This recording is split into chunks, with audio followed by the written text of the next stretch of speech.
আসসালামু আলাইকুম। আমরা যারা স্মার্টফোন ইউজ করি, একটা কন্ট্যাক্ট নাম্বার পাওয়ার পরে তাকে আইডেন্টিফাই করার জন্য অনেক চেষ্টা করি যে আসলে এই লোকটা কে।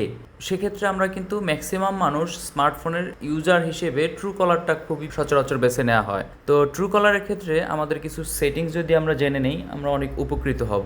তো চলুন আমি একটা সেটিংস দেখাই, যে সেটিংস না জানার কারণে যে সমস্যাগুলো হয়। আমি একটা কল করছি, কল করলাম, এটা একটা পপ আপ, আর কাটার পরে আর একটা পপ আপ। তো এই যে কাটার পরে পপ আপটা আসলো, এটা যাতে না আসে এমন একটা সেটিং শিখিয়ে দেবো।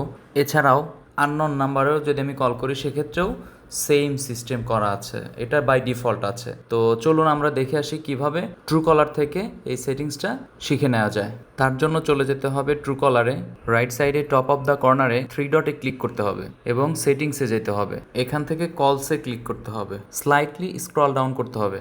আমরা যে সেটিংসটি শিখতে চেয়েছি সেটা হচ্ছে hide for phone book contact, hide for non phone book contact. এখান থেকে দুইটা অপশন এনেবল করে দিলাম।